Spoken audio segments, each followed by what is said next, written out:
is certainly that there are thousands of churches like this beautiful one in which we are recording now, who have no one to lead their music, neither a player nor necessarily a lead singer.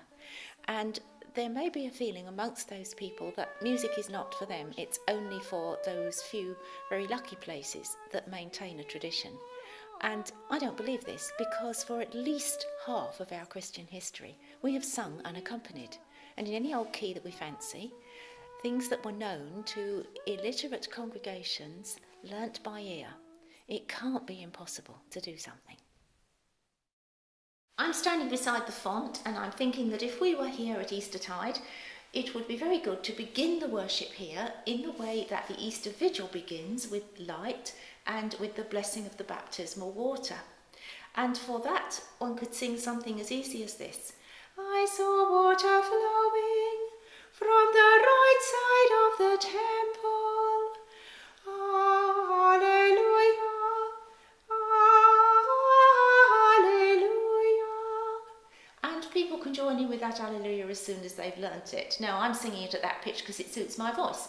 If it didn't suit everybody else, it could go, I saw water flowing from the right side of the temple. And it wouldn't matter because there's no instrument with which it has to match. It can just be whatever suits the voices of those present. I would be completely unfair if I didn't say you need a person with courage to be the cheerleader, someone to start it, someone who doesn't care if they don't sound brilliant, someone who doesn't actually care if the rest of the parish might privately think, oh, for 3 or 4 notes.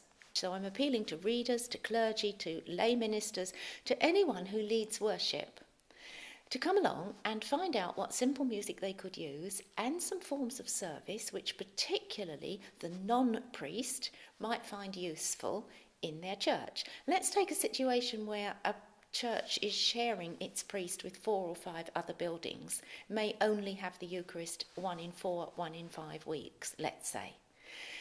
In that time, you might miss Easter. You could manage to miss Pentecost by the same method if you were unlucky.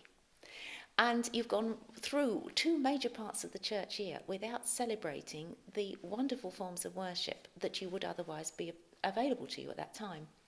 Some of the things I'll be offering pull together what I call really the cherries off the cake of that period of worship. So some of the most inspiring texts and the most inspiring music, which is easy to do, could be put together in an act of worship that doesn't need a priest. It just needs somebody with a bit of courage to start things.